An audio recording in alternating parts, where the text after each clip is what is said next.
Welcome back to the फिजिकी guys. और आज के वीडियो में हम बात करने वाले हैं क्लास 10 साइंस के प्रीवियस ईयर क्वेश्चंस के सॉल्यूशंस के बारे में, जो मार्च 2024 में पूछे गए थे। तो आज हम चैप्टर 11 इलेक्ट्रिसिटी में से कितने क्वेश्चंस आए थे उन क्वेश्चंस के सॉल्यूशंस की बात करने वाले हैं। हम बोर्ड के द्वारा दी गई मार्किंग स्कीम में जो स्टैंडर्ड आंसर है वो भी कैसे दिए गए हम वो सीखने वाले हैं और देखने वाले हैं। तो क्योंकि ये चैप्टर में ज़्यादा क्वेश्चन पूछे जाते हैं जनरली, तो इस चैप्टर के क्वेश्चंस को मैंने 3 हिस्सों में डिवाइड कर दिया है। इसमें से ये पहला पार्ट है, पहला हिस्सा है, जिसमें हम ऑल MCQs एंड SQ1 मतलब शॉर्ट आंसर क्वेश्चन 1 जो 2 मार्क्स के आते हैं, उसकी हम यहाँ पे डिस्कशन करने वाले हैं, बात करने वाले हैं। तो without wasting time let us start the video, and first question is on the screen is the two resistors of 1 ohm and 3 ohm are connected in parallel in a circuit.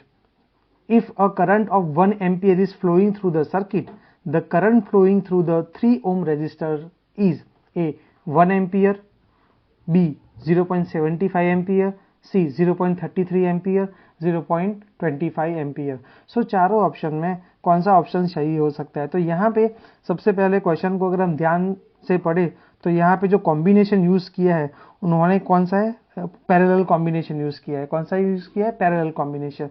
तो parallel combination में कुछ कुछ properties है जो पूरी circuit exhibit करती है। जैसे कि एक प्रॉपर्टी ये है कि जितने चाहे रेजिस्टर्स पैरेलल में कनेक्टेड हो, उनके अक्रॉस जो भी पोटेंशियल डिफरेंस रहता है, potential drop, okay, that is equal. तो हम इस बात का यहाँ पे एडवांटेज ले सकते हैं और ये पूरे क्वेश्चन को सॉल्व कर सकते हैं। तो यहाँ पे मैं एक आपको सिर्फ रेफरेंस के लिए फिगर ड्रॉ करना चाहूँगा। दो ही रेजिस्टर्स है, 1 ओम और 3 ओम के, और वो भी पैरेलल में है। तो ये 1 ओम का रेजिस्टर है, ओके, 1 ओम का रेजिस्टर है, और ये 3 ओम का रेजिस्टर है, 3 ओम का रेजिस्टर है। दोनों सर्किट में पैरेलली कनेक्टेड है, तो ये पैरेलल कॉम्बिनेशन हो गया। ओके, सर्किट में करंट आ रहा है, टोटल करंट है 1 एम्पियर। तो मान लो कि I की वैल्यू 1 एम्पियर है।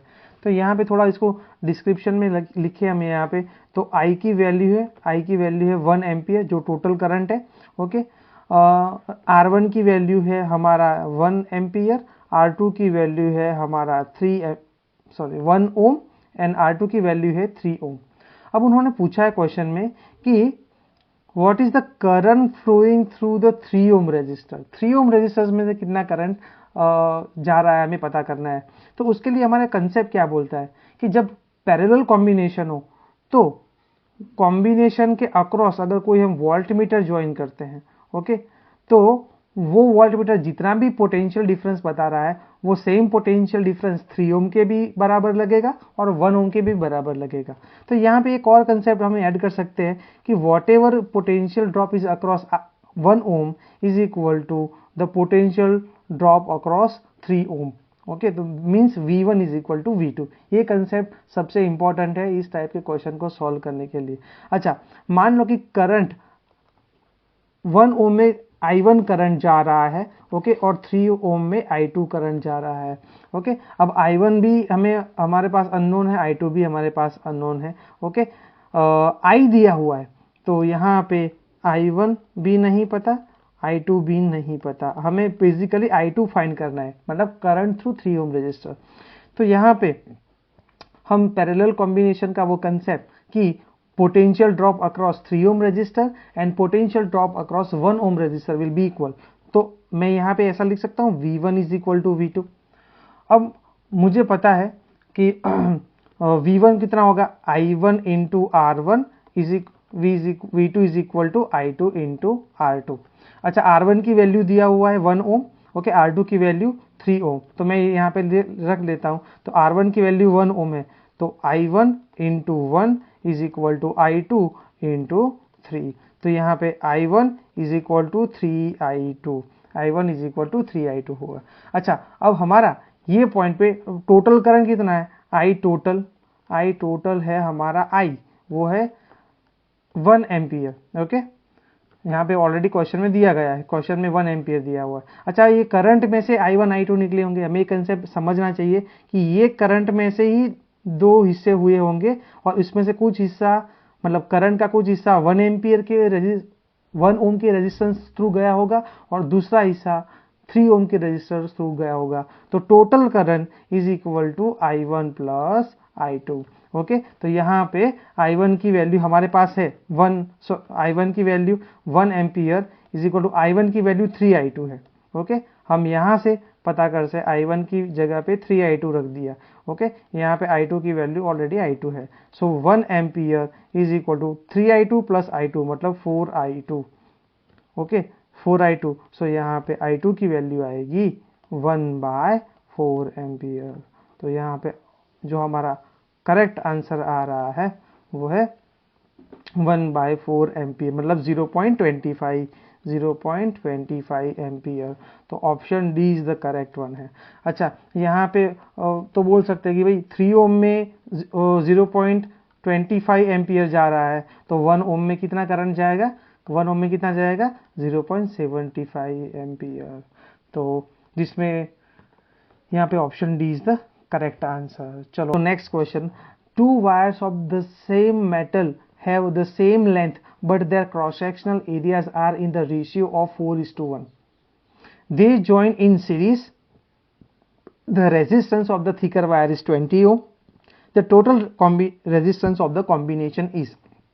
तो इसको समझाने के लिए मैं यहाँ पे मैं एक स्कीमेटिक डायग्राम ड्रॉ कर देता हूँ। ये थिकर वायर है, ओके, जिसका क्रॉस सेक्शन एरिया बड़ा है, जिसका क्रॉस सेक्शन एरिया छोटा है, वो वाला वायर ये है। ओके, मान लो कि ये वायर नंबर 1 है, ये वायर नंबर 2 है।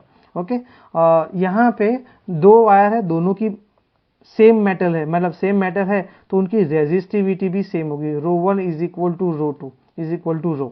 ओके, दोनों का लेंथ भी सेम है तो L1 is equal to L2 is equal to L मान सकते हैं। ओके, नाउ उनका क्रॉस सेक्शन एरिया, अच्छा अभी इसका क्रॉस सेक्शन एरिया मैं A1 ले लेता हूँ। ओके, इसका क्रॉस सेक्शन एरिया A1 ले लेता हूँ और इसका क्रॉस सेक्शन एरिया A2 ले लेता हूँ। तो A1 is to A2, A1/A2 का रेशियो उन्होंने दिया हुआ है 4:1। अच्छा, यहाँ पे ये जो पॉइंट लिखा हुआ है वो सबसे पहले समझ में आना चाहिए कि A1/A2 is equal to 4:1।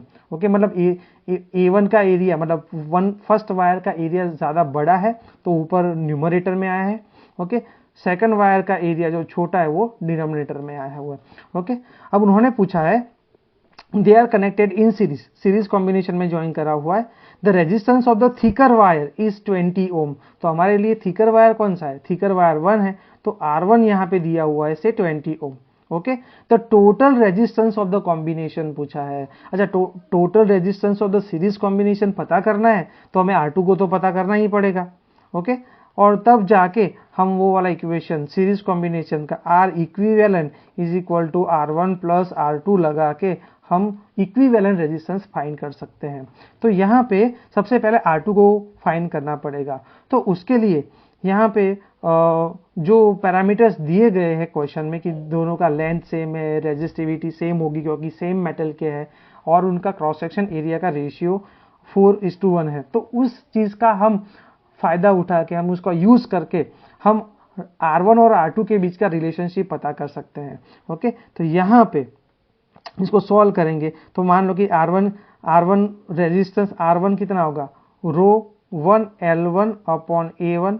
Okay, और R2 की वैल्यू कितनी होगी, R2 is equal to ρ2 L2 upon A2। Since rho और L यहाँ पे जैसे बताया हुआ है दोनों सेम है तो यहाँ पे मैं R1/R2 का रेशियो ले लेता, R1/R2 का रेशियो। सो ρ1 ρL अपॉन A1, क्योंकि अब ρ1 और L1 की जगह पे मैं रो और L का यूज कर रहा हूँ। Okay, so divided by R2। अब डिवाइड करने से अच्छा है मैं यहाँ पे डिवीजन में तो मल्टीप्लीकेशन में लिख लूँ तो ρ2 into L2 bye A2। Okay, सो यहाँ पे ρL और ρL कट हो जाएगा तो R1/R2 का रेशियो A2/A1 के रेशियो के बराबर है। ओके, अब हमें जो गिवन जो रेशियो है वो क्या है, अगर हम यहाँ पे देखें तो गिवन रेशियो A1/A2 4:1 है पर यहाँ पे मिला A2/A1। तो उसको थोड़ा फ्लिप कर देते हैं, दोनों साइड से ये इक्वेशन को फ्लिप कर देते हैं तो क्या होगा R2 by R1 is equal to A1 by A2। अब A1 बाय A2 की वैल्यू है 4:1, तो यहाँ पे R2 मिला 4 टाइम्स R1। अच्छा, R1 की वैल्यू मतलब फर्स्ट वायर की रेजिस्टेंस की वैल्यू 20 ओम तो दिया हुआ है, तो R2 की वैल्यू कितनी हो जाएगी 4 टाइम्स 20 ओम। तो यहाँ पे R2 की वैल्यू कितनी आ जाएगी 80 ओम। अच्छा, ये सिर्फ R2 की वैल्यू आई है, the total resistance of the combination नहीं। तो टोटल रेजिस्टेंस फाइंड करने के लिए हमें सीरीज कॉम्बिनेशन का वो इक्वेशन हमें यूज करना पड़ेगा। कौन सा इक्वेशन? जो हमें पता है, R equivalent is equal to R1 plus R2। तो यहाँ पे R1 20 ओम था, R2 80 ओम मिला, तो हमें टोटल 100 ओम आंसर मिल जाएगा। तो यहाँ पे option B is the correct answer. चलो, एक क्वेश्चन नंबर 3 है। यहाँ पे कोई भी क्वेश्चन पेपर में 13 नंबर का क्वेश्चन रहा होगा, ये क्वेश्चन नंबर बताते हैं। Consider the following combination of resistors, the combinations having equivalent resistance 1 ohm is और आर, मतलब मल्टीपल आंसर्स हो सकते हैं, मल्टीपल कॉम्बिनेशंस हो सकते हैं। तो यहाँ पे हमें इंडिविजुअल कॉम्बिनेशन जो 1, 2, 3 और 4, उनमें से किसका इक्विवेलेंट रेजिस्टेंस 1 ओम होता है वो हमें पता करना पड़ेगा। अच्छा, यहाँ पे हम हर एक ये वाला जो MCQ है वहाँ पे हमें हर एक इंडिविजुअल सर्किट का रेजिस्टेंस निकालना पड़ेगा हमारे स्टैंडर्ड कंसेप्ट से। अच्छा, ये चैप्टर का एक मैंने इंपॉर्टेंट इक्वेशन वाला वीडियो बनाया हुआ है, तो ये वीडियो से ज़रा पहले हो सके तो वो वाला वीडियो देख लेना, मैं आई बटन में ऊपर डाल दूंगा या फिर डिस्क्रिप्शन में मैं उसके लिंक डाल दूंगा। तो वो चैप्टर 11 इलेक्ट्रिसिटी के सारे इक्वेशंस को मैंने एक्सप्लेन किया हुआ है। तो यहाँ पे सारे जो कॉम्बिनेशंस है उनका इंडिविजुअल इक्विवेलेंट रेजिस्टेंस पता करेंगे। तो सबसे पहला कॉम्बिनेशन नंबर 1 की बात करते हैं। तो नंबर 1 में 2 ओम और 2 ओम दोनों पैरेलल में है, तो 1 बाय आर में R1 बोल देता हूं क्योंकि फर्स्ट सर्किट है, फर्स्ट केस है। तो 1/2 प्लस 1/2 मतलब आएगा आंसर 2/2। तो R1 कितना आएगा? ओके, 1 ओम आएगा। तो yes, one of the answer is of circuit 1। Okay, तो यहाँ पे 1 वाला आंसर तो 3 है, ए में भी है, सी में भी है और डी में भी है। अभी हमें और थोड़े सिंप्लीफाई करने पड़ेंगे। चलो, हम सर्किट नंबर 2 चेक करते हैं। तो 1/R2, उसमें 3 ओम के 3 रेजिस्टेंस, ये वाला और ये वाला। तो 1/3 प्लस 1/3 प्लस 1/3 तो इज इक्वल टू 3/3। तो यहाँ पे R2 की वैल्यू आ जाएगी 1 ओम। तो ये भी हमारा एक 1 ओम का इक्विवेलेंट कॉम्बिनेशन, इक्विवेलेंट रेजिस्टेंस बना रहा है। चलो, तीसरा वाला जो कॉम्बिनेशन है इसमें 2 और 4 ओम के रेजिस्टर सीरीज में है, तो उसका आंसर आएगा 4 प्लस 2 6 ओम। नीचे भी 3 प्लस 3 सीरीज में, तो उनका आंसर आएगा 3 प्लस 3 6। अब ये 6 वाला और ये 6 ओम वाला दोनों पैरेलल में है, तो इसका आंसर अगर हम पता करें 1/R3 में बोल दो, तो 1/6 plus 1/6 is equal to 2/6। Okay, तो R3 कितना होगा 6/2। अगर R3 6/2 है तो आंसर आएगा 3 ओम। तो ये इस कॉम्बिनेशन का ओके इक्विवेलेंट रेजिस्टेंस 1 ओम नहीं मिल रहा है। तो 1 और 2 अभी देखो, अब यहाँ पे कॉम्बिनेशन देखो 1 और 4 ये नहीं हो सकता। ओके, क्योंकि यहाँ पे 1 भी है और 2 भी है, तो करेक्ट आंसर वही होगा जिसमें 1 और 2 ऑप्शन होंगे। तो 1, 2 और 3। अच्छा, यहाँ पे ऑप्शन 2 बचे, यहाँ पे ये वाले 2 ऑप्शन, ओके, सी और डी। पर सी और डी में भी देखो 3 वाले का इक्विवेलेंट रेजिस्टेंस 1 ओम नहीं मिलता है, तो करेक्ट आंसर है हमारा सी। अच्छा, ये डायरेक्टली लॉजिकली हमने सोच के आंसर अटेन किया। ओके, आप फाइनल कॉम्बिनेशन का रेजिस्टेंस पता करना चाहते हो तो वो भी कर सकते हो। तो मैं यहाँ पे आपको करके देता हूँ। 0.5 ओम और 0.5 ओम के रेजिस्टर्स पैरेलल में है, तो 1/0.5 प्लस 1/0.5 मतलब 2/0.5। ओके, तो यहाँ पे R4 कितना होगा 0.5 divided by 2 that is equal to 0.25 ohm. तो रेजिस्टेंस 4 का भी नहीं होता है। तो 1 और 2 आंसर वही ऑप्शन होगा जिसमें 1 और 2 होंगे, और वो हमारा ऑप्शन सी है। चलो, next question, an electric iron of resistance 20 ohm draws a current of 5 ampere। तो हमारे पास इलेक्ट्रिक आयरन है, रेजिस्टेंस है हमारा 20 ओम, ओके, करंट की वैल्यू है हमारे 5 ampere, okay. The heat developed in the 30 second, time हमें दिया हुआ है 30 सेकंड, तो हीट पता करनी है। अच्छा, H हो, I हो, R और T हो, कौन सा रिलेशनशिप यूज करेंगे? Joule's law of heating. तो यहाँ पे H is equal to I square R T का कंसेप्ट यूज करेंगे। I का स्क्वायर मतलब यहाँ पे 5 का स्क्वायर, ओके। R की वैल्यू है 20 और T की वैल्यू है 30, तो 5 का स्क्वायर 25 और 20 मल्टीप्लाई विथ 30, 2 3 जा 6 और 2 जीरो हमने लगा दिए, मतलब 600, ओके। नाउ 25 टाइम्स 600, सो 25 6 जा 150, ओके, और ये 600 के 2 जीरो यहाँ पे मैं लगा देता हूँ, ओके। ये मेरा एक कैलकुलेशन करने का तरीका है, you can do with your own method. So answer आएगा 15,000 जूल। तो option A is the correct answer, option A is the correct answer.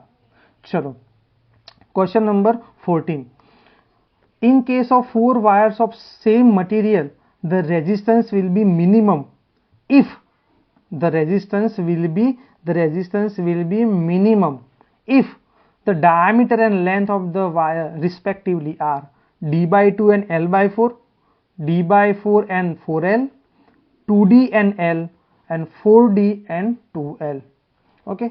अब इस एमसीक्यू को दो तरीकों से सॉल्व किया जा सकता है। एक तो आप ये सारे डायामीटर और लेंथ की वैल्यू हमारे जो इक्वेशन है, कौन सा, रेजिस्टिविटी का, ओके, यहाँ पे सॉरी रेजिस्टेंस का, तो resistance R is equal to rho L upon A में रख के चेक करो और चारों ऑप्शन के R की वैल्यू को कंपेयर करो, ओके। अच्छा, ये R की वैल्यू नंबर नहीं मिलेगा, सिर्फ इक्वेशन के फॉर्म में मिलेगा, तो उसको वैसे चेक कर सकते हो। अच्छा, दूसरा तरीका इसको सॉल्व करने का ये है कि हम पहले डिपेंडेंस पता कर दे कि भाई डायमीटर और लेंथ से रेजिस्टेंस कैसे जुड़ा हुआ है।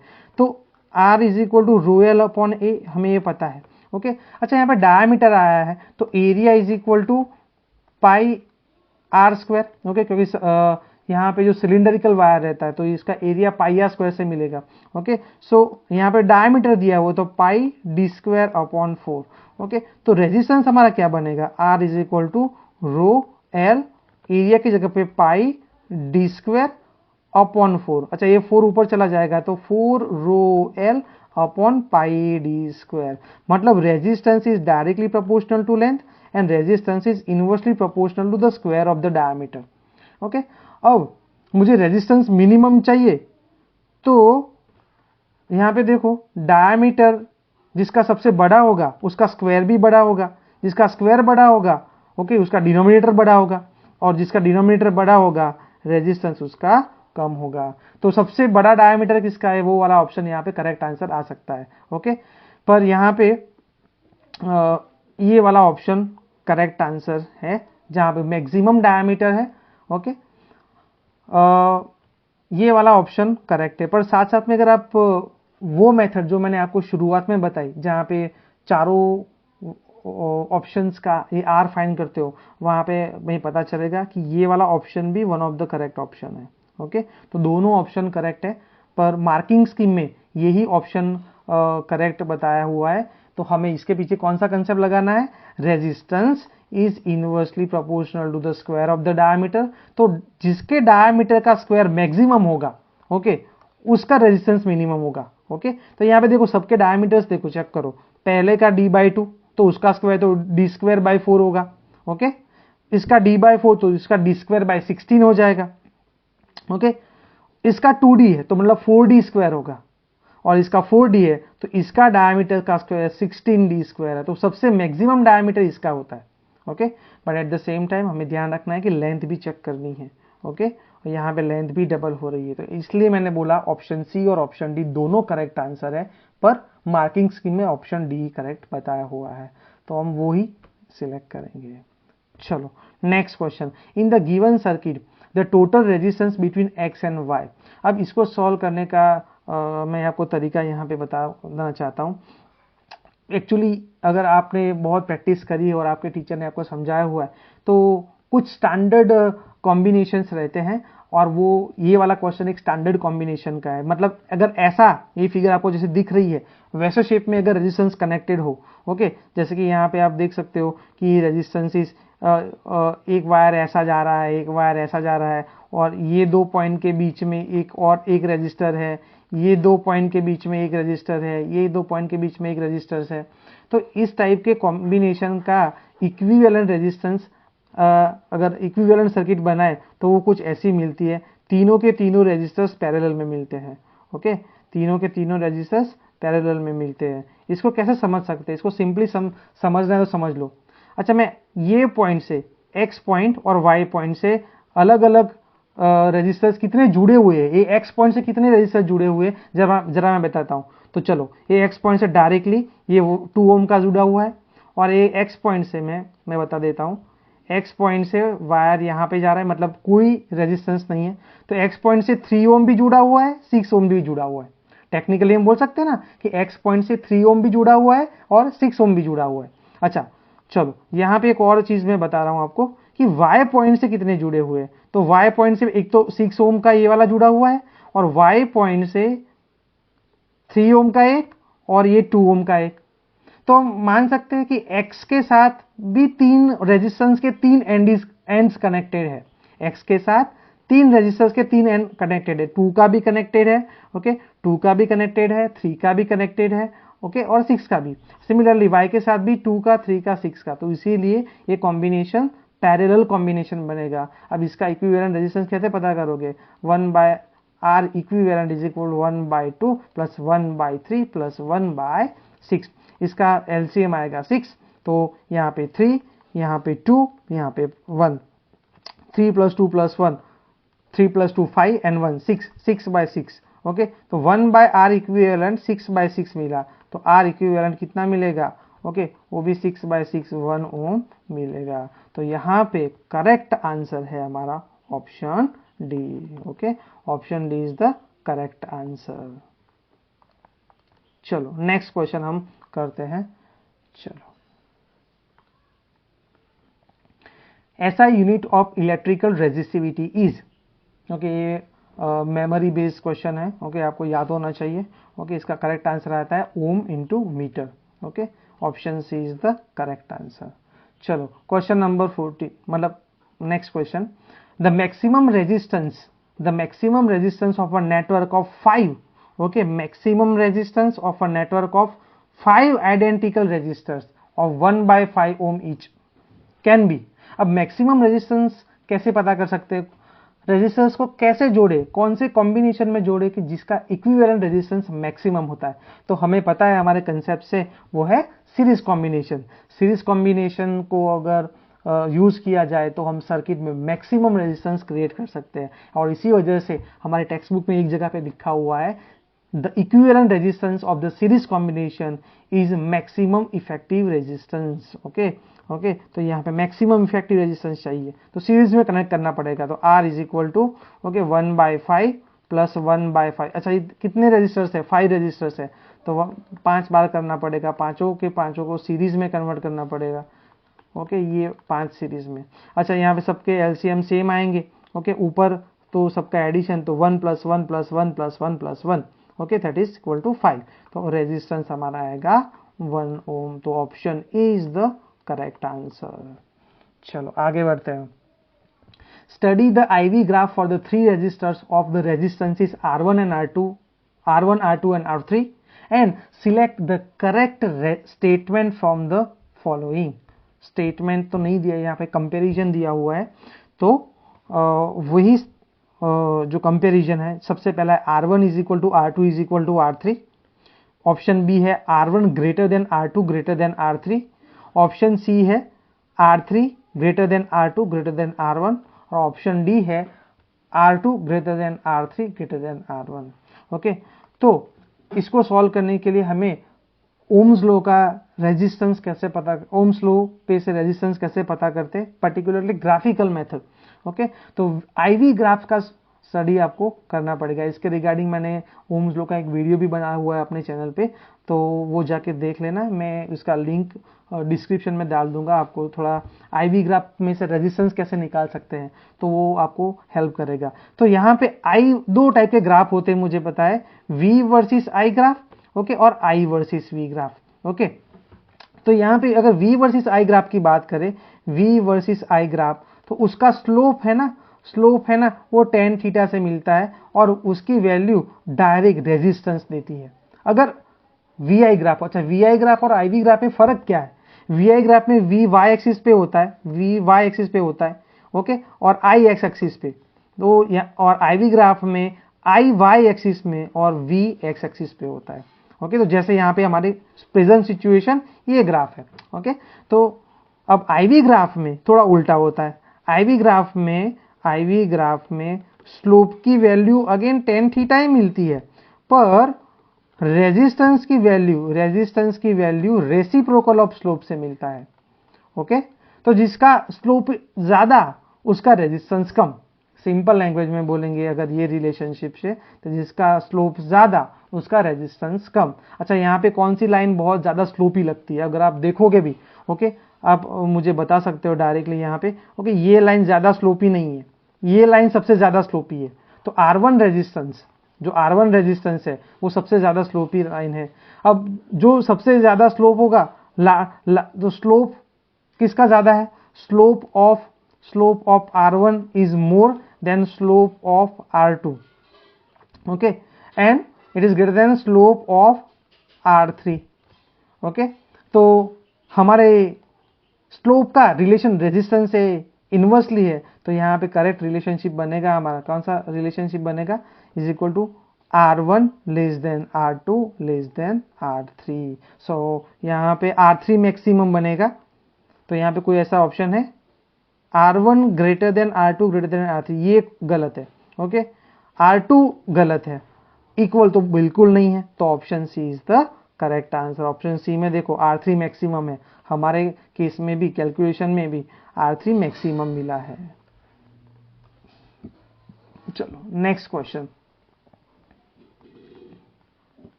The minimum resistance which can be made using 5 resistors each of resistance 10 ohm is. हमें मिनिमम रेजिस्टेंस बनाना है और 5 रेजिस्टर्स है 10 ओम के। अब कैसे कंबाइन करें? मिनिमम रेजिस्टेंस चाहिए तो हमें याद रखना है कि पैरेलल कॉम्बिनेशन में उनको कनेक्ट करना पड़ेगा।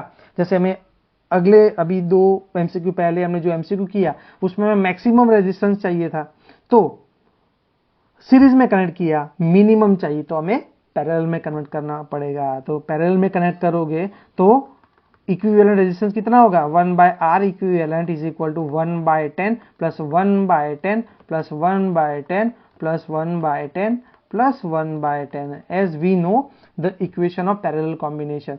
क्यों हमने पैरेलल में करा? क्योंकि पैरेलल कॉम्बिनेशन हमेशा मिनिमम रेजिस्टेंस प्रोवाइड करता है, टोटल रेजिस्टेंस मिनिमम करके देता है, ओके। तो यहाँ पे आंसर कितना आएगा? 1/R equivalent is equal to LCM 10 आएगी, तो 1 प्लस 1 प्लस 1 प्लस 1 प्लस 1 मतलब 5, ओके। तो R इक्विवेलेंट कितना होगा? 10/5, ओके।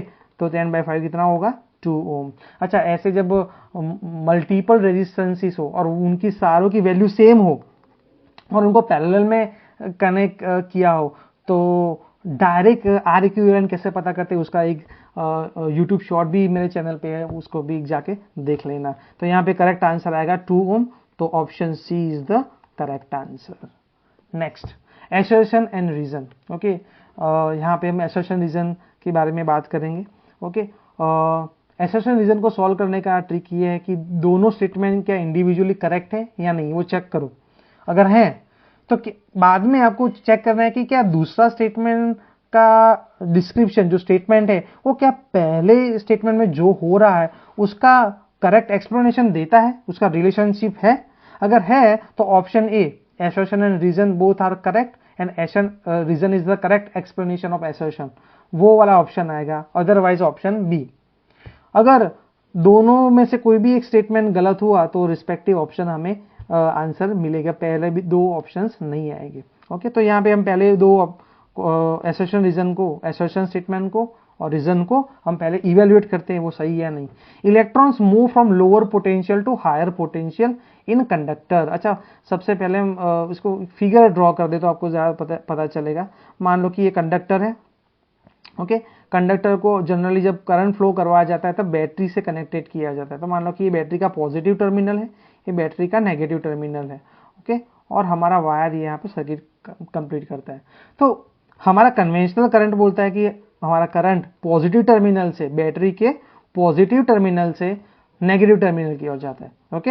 अच्छा, अब एक कंसेप्ट ऐसा है कि जब बैटरी को कंडक्टर से कनेक्ट करते हैं ना, तो जो एंड, वायर का जो एंड बैटरी के पॉजिटिव में से डायरेक्टली कनेक्टेड है, वो positive potential difference potential provide करता है, ओके। और जो दूसरा एंड है जो नेगेटिव टर्मिनल से कनेक्टेड है, वो नेगेटिव पोटेंशियल क्रिएट करता है।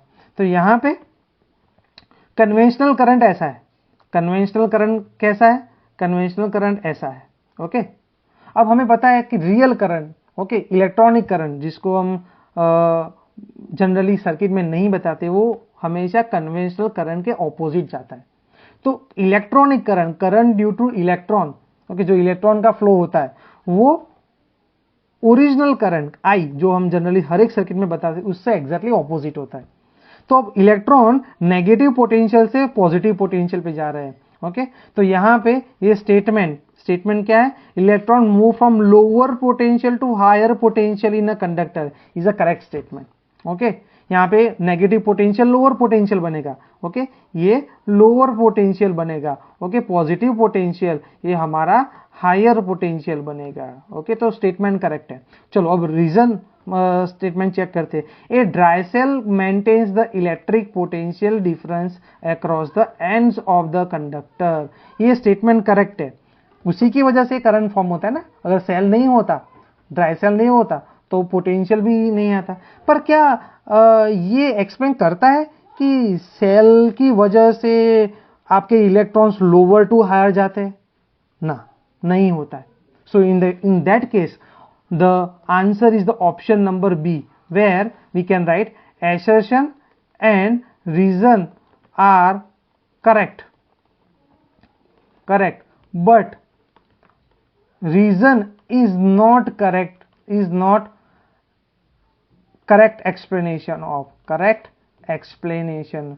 explanation of assertion, okay।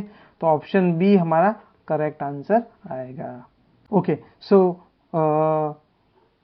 the question is, two wires A and B of same material having same length and diameters 0.2 mm and 0.3 mm, 0.2 mm, 0.3 mm, same material के हैं, same length वाले हैं, पर diameter अलग अलग है, are connected one by one in the circuit. Which of these two wires will offer more resistance to the flow of conductor, okay. So flow of current in the circuit, justify your answer. 2 marks का question है, तो wire कौन सा ज्यादा resistance provide करता है वो लिखना है, वायर ए और वायर बी, और उसका आंसर जस्टिफिकेशन, क्यों आपने वायर ए और बी लिखा हुआ। तो इसको सॉल्व करने के लिए सिंपल कंसेप्ट है, ओके। सबसे पहले हमें रेजिस्टेंस का डायमीटर के साथ रिलेशनशिप पता होना चाहिए, क्योंकि लेंथ और रेजिस्टिविटी तो सेम रहेगी, क्योंकि वहां पे सेम मटेरियल के 2 वायर है, सेम लेंथ वाले हैं। तो रेजिस्टेंस का लेंथ पे कोई डिपेंड, लेंथ भी सेम है, ओके, रेजिस्टिविटी भी सेम है। तो रेजिस्टेंस का डायमीटर के साथ क्या रिलेशनशिप है? तो वो हमें पता है, डायमीटर एरिया से जुड़ा हुआ है, तो resistance is inversely proportional to area. और अगर मैं एरिया भी बताऊं कि area pi D square upon 4, pi D square upon 4 अगर हम लिखे, pi be constant, 4 be constant, तो resistance is inversely proportional to the square of the diameter. So यहाँ पे बोल सकते हैं कि larger the diameter, okay, lesser the resistance, okay. यहाँ पे पूछा कि lower the diameter, okay, higher the resistance. तो यहाँ पे जिसका यहाँ पे मोर रेजिस्टेंस पूछा है, मतलब मोर रेजिस्टेंस मतलब ये वाला केस, हायर रेजिस्टेंस वाला। तो यहाँ पे ऑप्शन वही आएगा जो वायर का डायमीटर लोअर है। तो यहाँ पे लोअर डायमीटर किसका है? 0.2 mm वाला वायर ए का है। तो यहाँ पे wire wire A will have more resistance. Okay इसको उन्होंने कैसे सॉल्व किया है, यहाँ पे wire A will offer more resistance, justification उन्होंने वही करा है, R is inversely proportional to diameter, thinner the wire more the resistance to the flow of current. ये वायर ए लिखने का 1 मार्क्स और ये जस्टिफिकेशन लिखने का 1 marks. Next question, use ohm's law to determine the potential difference across 3 ohm resistor in the circuit shown in the following diagram when key is close. अब जब की क्लोज करेंगे तब सर्किट में इस डायरेक्शन में करंट जाएगा। अब मुझे पता है भले यहाँ पे स्क्वायर रेक्टेंगुलर शेप में है, पर देखो इन तीनों रेजिस्टेंस के एंड टू एंड एक दूसरे से कनेक्टेड है, तो तीनों रेजिस्टेंस एक दूसरे से सीरीज में। तो सबसे पहले हम रेजिस्टेंस, इक्विवेलेंट रेजिस्टेंस पता करेंगे, तभी हमें पता चलेगा कि हमारे सर्किट में टोटल करंट कितना जा रहा है।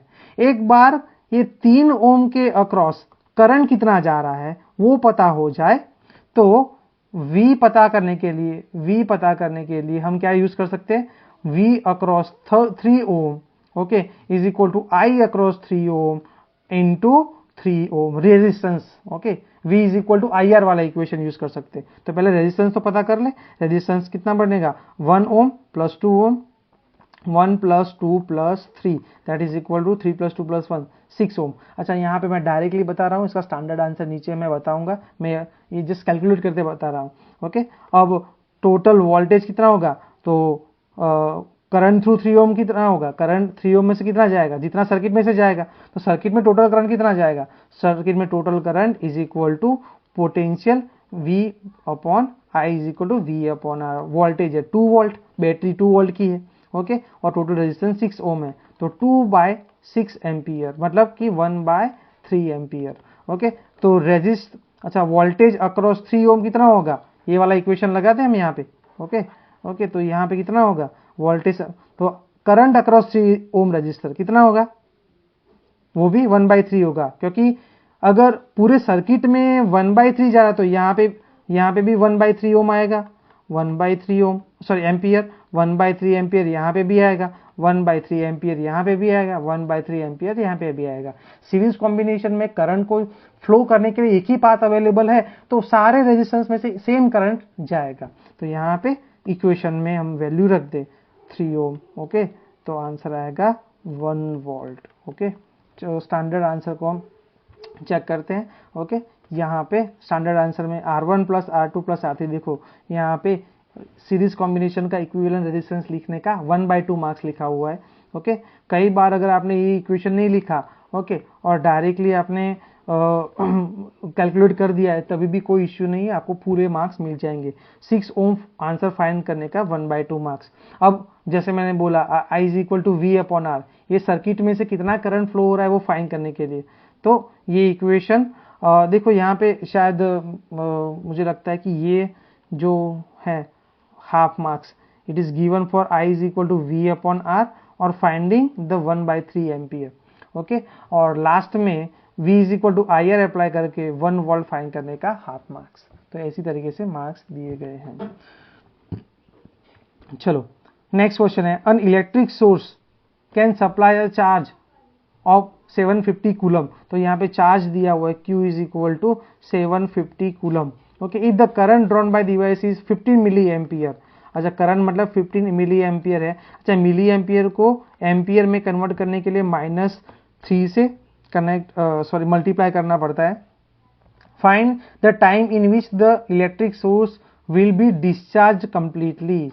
ओके अच्छा तो टाइम पता करना है, I Q और T के बीच में रिलेशनशिप क्या है, I is equal to Q by T, current is equal to charge upon time, यहाँ से time is equal to charge upon current. तो यहाँ पे चार्ज है 750, करंट है 15 मल्टीप्लाई विद 10 टू पावर -3। तो हमें जो आंसर यहाँ पे 750 time 10 to power 3 upon 15। Okay 15 50 जा, सो यहाँ पे 50 मल्टीप्लाई विद 10 टू पावर 3 मतलब 50,000 सेकेंड। ओके आंसर जरा देखते हैं, यहाँ पे 50,000 सेकेंड आंसर है। यहाँ पे T is equal to Q by I equation लिखने का 1 मार्क्स और करेक्ट आंसर फाइंड करने का 1 मार्क्स। अच्छा, आंसर के साथ यूनिट लिखना जरूरी है।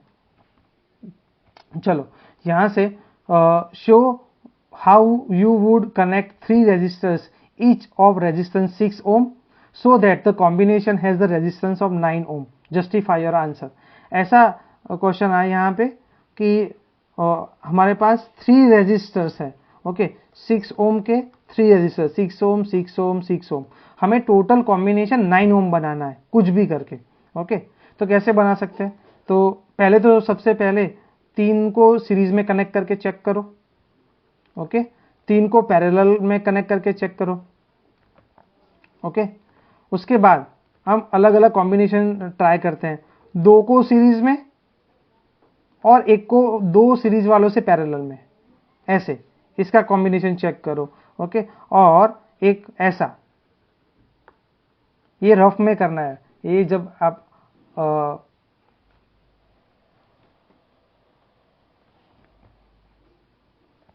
ओके, सो ये जब करो तब साइड में करते रहना, और बाद में जो करेक्ट कॉम्बिनेशन जो मिले वही हमें आंसर में बताना है, ओके। यहाँ पे चौथा कॉम्बिनेशन ऐसे बना सकते हैं, ओके। तो यहाँ पे 4 केसेस बने।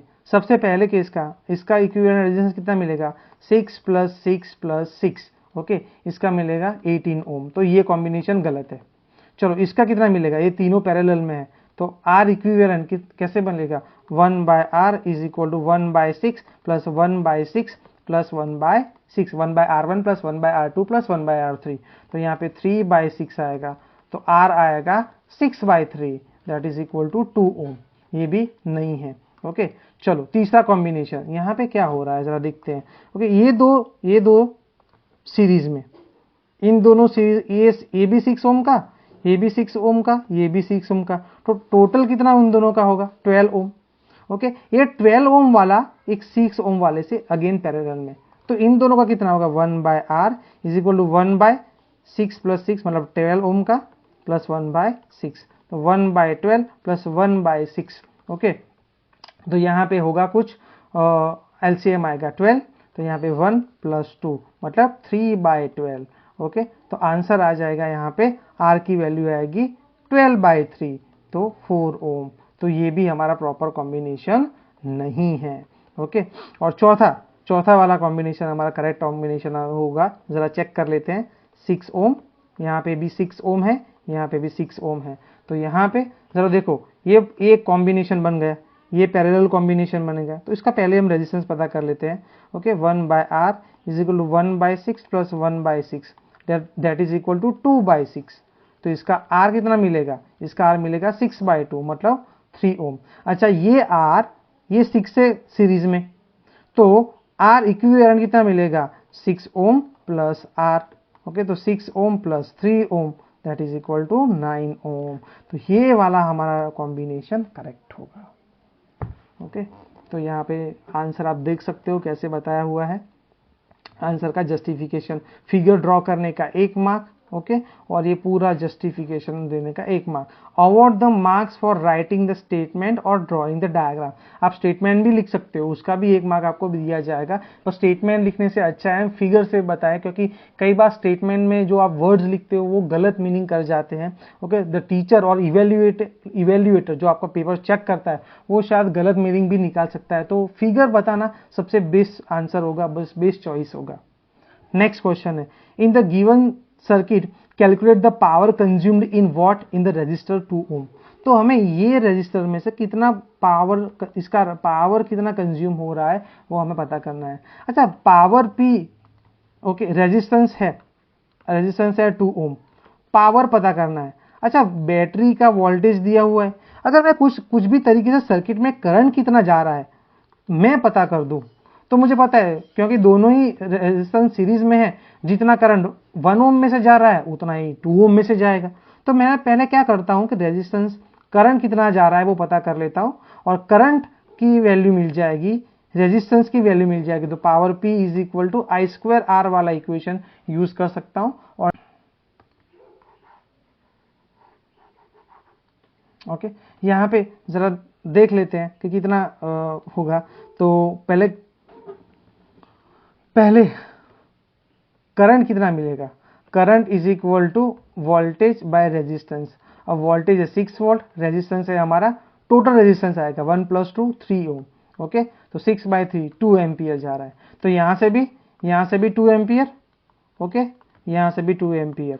तो अब पावर P कितना होगा, power P is equal to I² into R। Okay, I² हमारा कितना मिलेगा, 2 का स्क्वायर इंटू रेजिस्टेंस 2, मतलब 4 into 2 that is equal to 8 watt. Power P is equal to 8 what.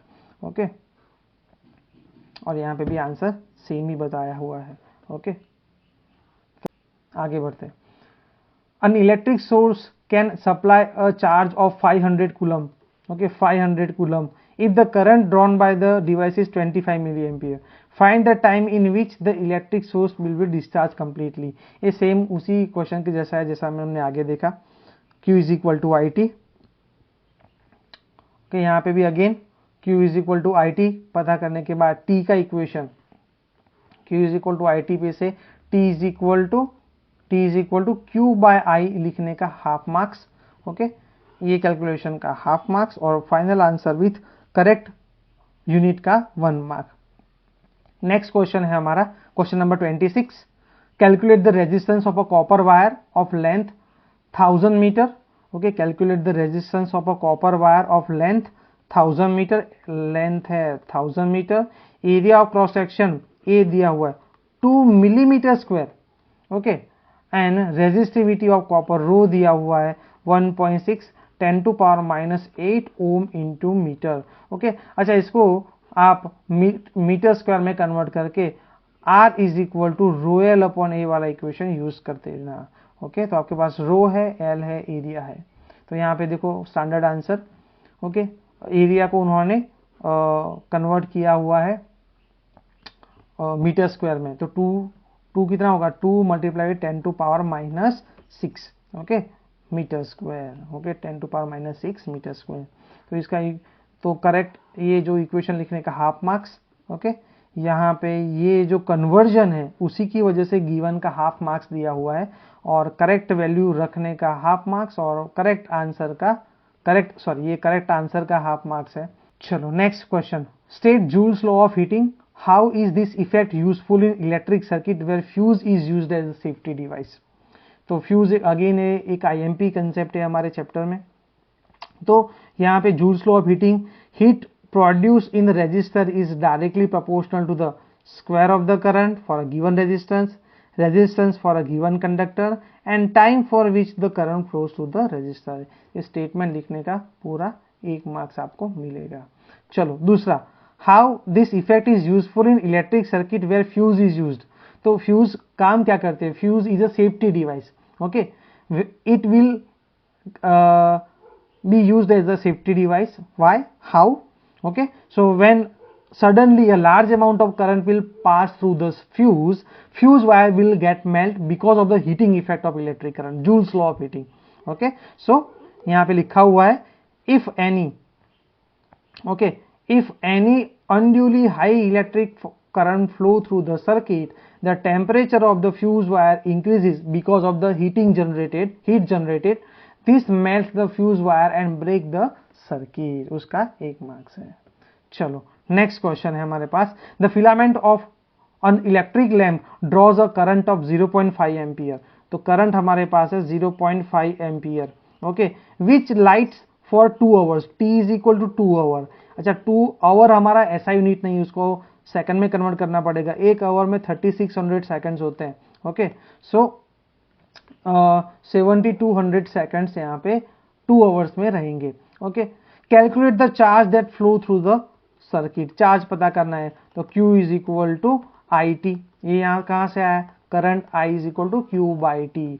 तो देखो पिछले साल I is equal to Q/T वाले इक्वेशन में से बहुत ज्यादा क्वेश्चन पूछे गए हैं। ओके, इसका स्टैंडर्ड आंसर जो बोर्ड की मार्किंग स्कीम में है वो ऐसा है। अगेन ये इसका कन्वर्जन करने का हाफ मार्क्स, करेक्ट इक्वेशन का हाफ मार्क्स और मल्टीप्लिकेशन के साथ फाइनल आंसर कूलम में फाइनल करने का 1 marks. So this gets over. Okay, at least part 1 में हमने शॉर्ट आंसर क्वेश्चन जो 2 मार्क्स के रहते हैं और MCQ 1 मार्क्स से हमने डिस्कस किया। 3 मार्क्स के क्वेश्चन रहते हैं, केस बेस्ड क्वेश्चंस रहते हैं वो 4 मार्क्स के आते हैं और लॉन्ग आंसर क्वेश्चन रहते हैं वो 5 मार्क्स के आते हैं। तो ये वीडियो का दूसरा पार्ट भी आएगा। सो अगर चैनल को आपने सब्सक्राइब नहीं किया है तो सब्सक्राइब कर लेना, बेल आइकन को ऑल नोटिफिकेशन के लिए प्रेस कर देना। ये वीडियो अगर आपका अच्छा लगा हो, पसंद आया हो तो लाइक ज़रूर करना और अपने फ्रेंड के साथ शेयर भी ज़रूर करना। तो आज के लिए बस इतना ही रखते हैं। अगली बार हम कोई दूसरे वीडियो में दूसरे पार्ट में मिलेंगे। तब तक के लिए जय हिंद, गुड बाय।